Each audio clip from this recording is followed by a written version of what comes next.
Hey gang, so welcome to the video, and they finally said what I've been saying out loud. What was I talking about? I'll be right back, and we're going to talk about what I read that finally validates what a lot of us have been saying. I'll be right back.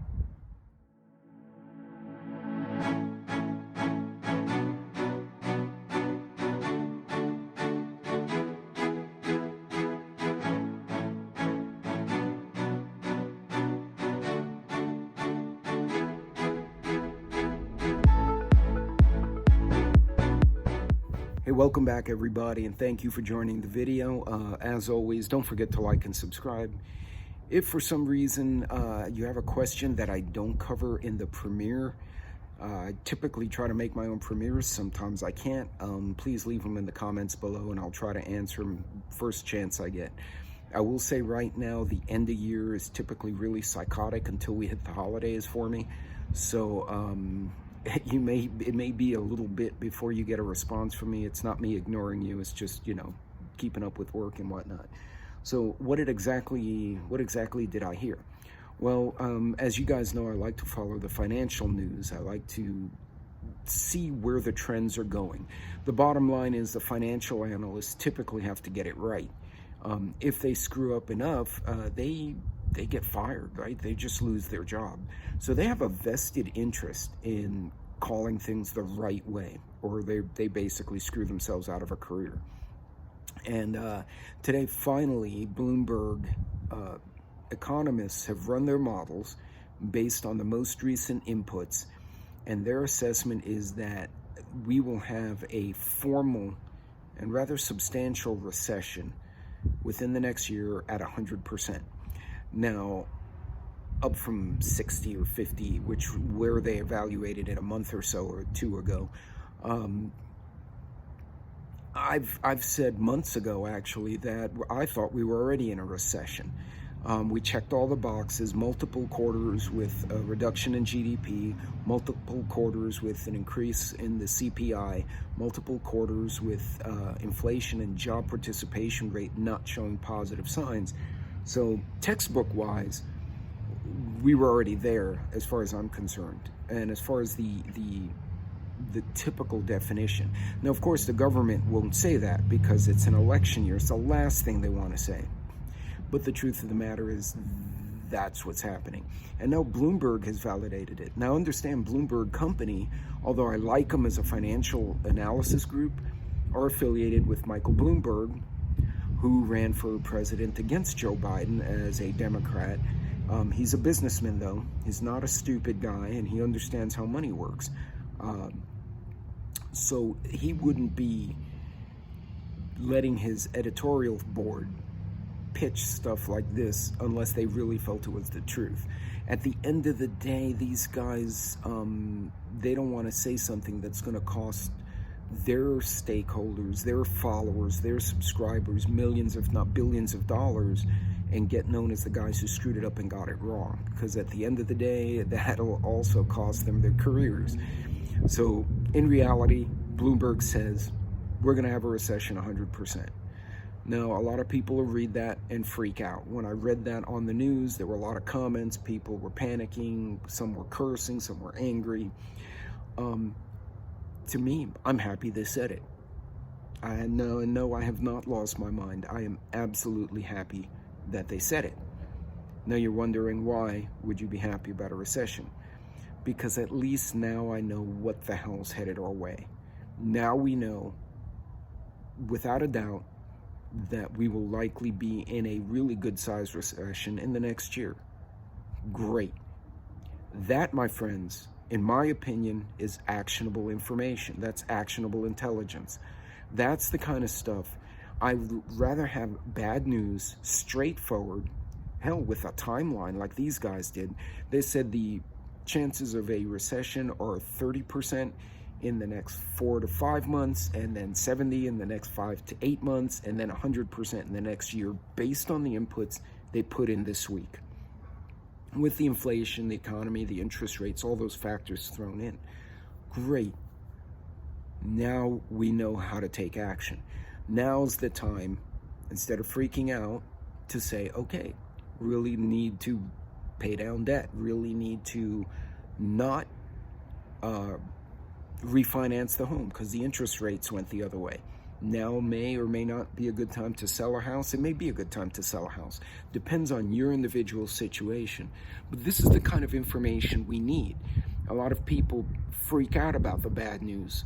Don't freak out about the bad news. Bad news is good because it tells you what's happening. And if it's accurate, let me quantify that. Bad news that is accurate or reasonably intelligently put together is better than bullshit, because now you know what you need to do. And we've all been doing it. The storing of the food, having some cash, maybe diversifying your investments.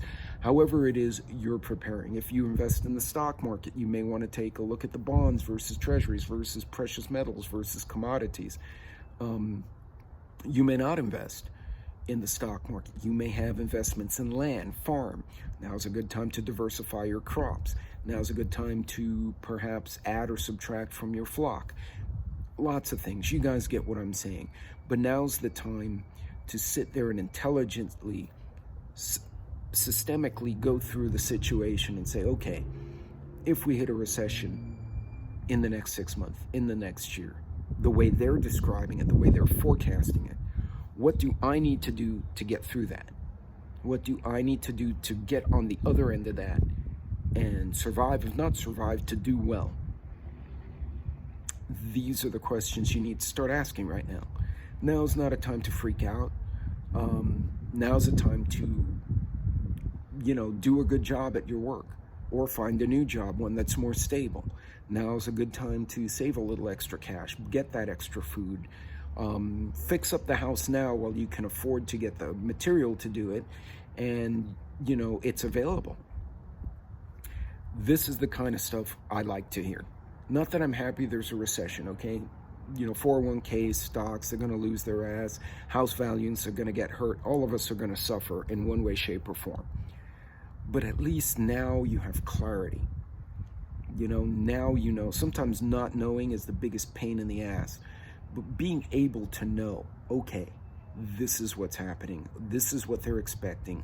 And now they're saying it out loud. Now they're saying, hey, we're looking at a recession, almost guaranteed by any definition, whether it's the governments, the colleges, the textbook, the roaming prepper, whoever. We're going to get hit with a serious recession in the next year. Great. Thanks for letting me know. Now I can take what I think are the correct actions so that I can get through it and be on the other side of it. So now's a great time. Assess your preps. Assess your materials. Do you have a means to get through power outages? Because remember, when there's a recession, there's less investment in the infrastructure. Do you have water preps? Do you have food preps? Do you have medical preps? Do you have your prescriptions? Can you buy them in 90-day quantities? Do those things now. Don't freak out about it. You know what's happening. Make the best decision now. We're actively making sure any debt we have remaining is being paid down as quickly as possible. Our credit score is as high as we can get it. Our vehicles are in good shape. I actually wound up with a flat tire the other day. Turns out the front 2 tires on my truck weren't exactly in great shape. I've been putting it off and I just kind of forgot about it. That was on me. I replaced those tires, right? Now, I might actually just replace the other 2 in the next month. That way, if things happen later, I know my truck's in the best shape it can be. I just had a recall on my pickup. I'm gonna bring it in, I'm gonna get it repaired. Sassy hit an obstacle on the highway.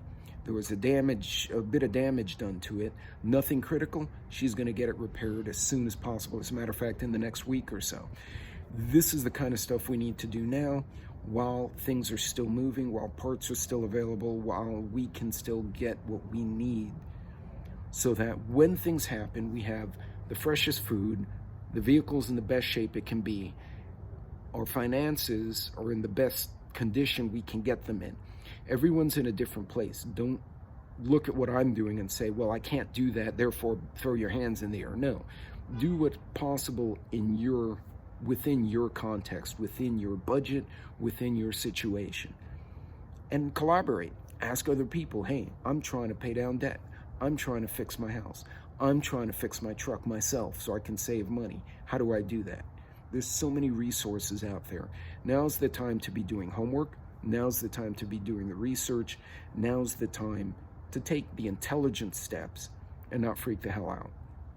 Okay, freaking out causes confusion and panic, and it results in nothing getting done. And when nothing gets done, then when something does happen, you get caught flat-footed because you didn't make the right decisions and you didn't prepare for it. Now's the time. This shouldn't be unusual. This shouldn't be earth-shattering. I think those of us who follow each other, all these communities we're in, we saw this coming. We knew this. So continue to make the right decisions. And you know what? That article, which was on Bloomberg, and it is also on MSN, was quoting Bloomberg's original report. Go show it to those people who've been putting it off. Oh, well, I don't need to prep because they'll fix it. They're not fixing it. It's going to get worse before it gets better. Show that article to people. Say, hey, look, the financial analysts are saying it's going to happen. Now's a really good time to get those canned foods. Now's a really good time to fix up your vehicle, whatever it is, and see if they bite. If you can move the needle and add a person, two people, to think the way we all do and to be ready for these kinds of situations, great.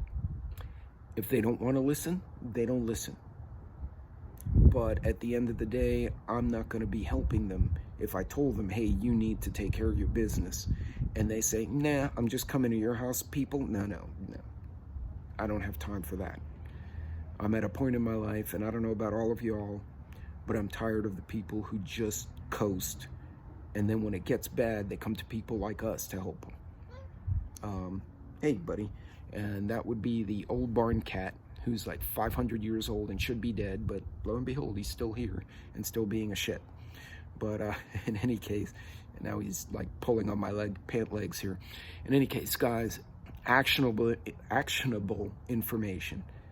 That's what we got today. That's not a bad thing. Now we do what needs to be done.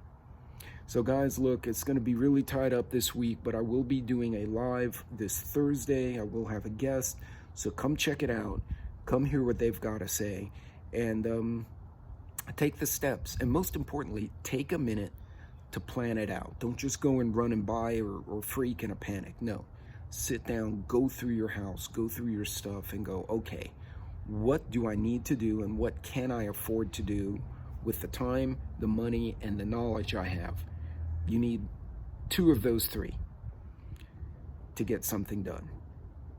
So time, money, knowledge, go figure it out and then start executing. That's what we do when this kind of stuff happens. So folks, like I said, busy week this week. You probably will see me Thursday live. You may not see much of me for the rest of the week, and you may not see me on Saturday either. Until next time, guys, God bless, Godspeed, and keep doing what you're doing. Remember, we watch the news not to panic. We watch the news so we see what's going on, look for those trends, and make smart decisions. So until next time, I'll see you on the next video or my next live. And again, super busy weeks, both on the channel and in my work. So you may see a little less of me than you have before. The cat's still smacking me with his paws. I guess he wants dinner. So you guys be good, be safe, make those smart decisions now. And feel free to reach out, email, comment, whatever, collaborate. That's how we get the information we need to make the good decisions we have to make.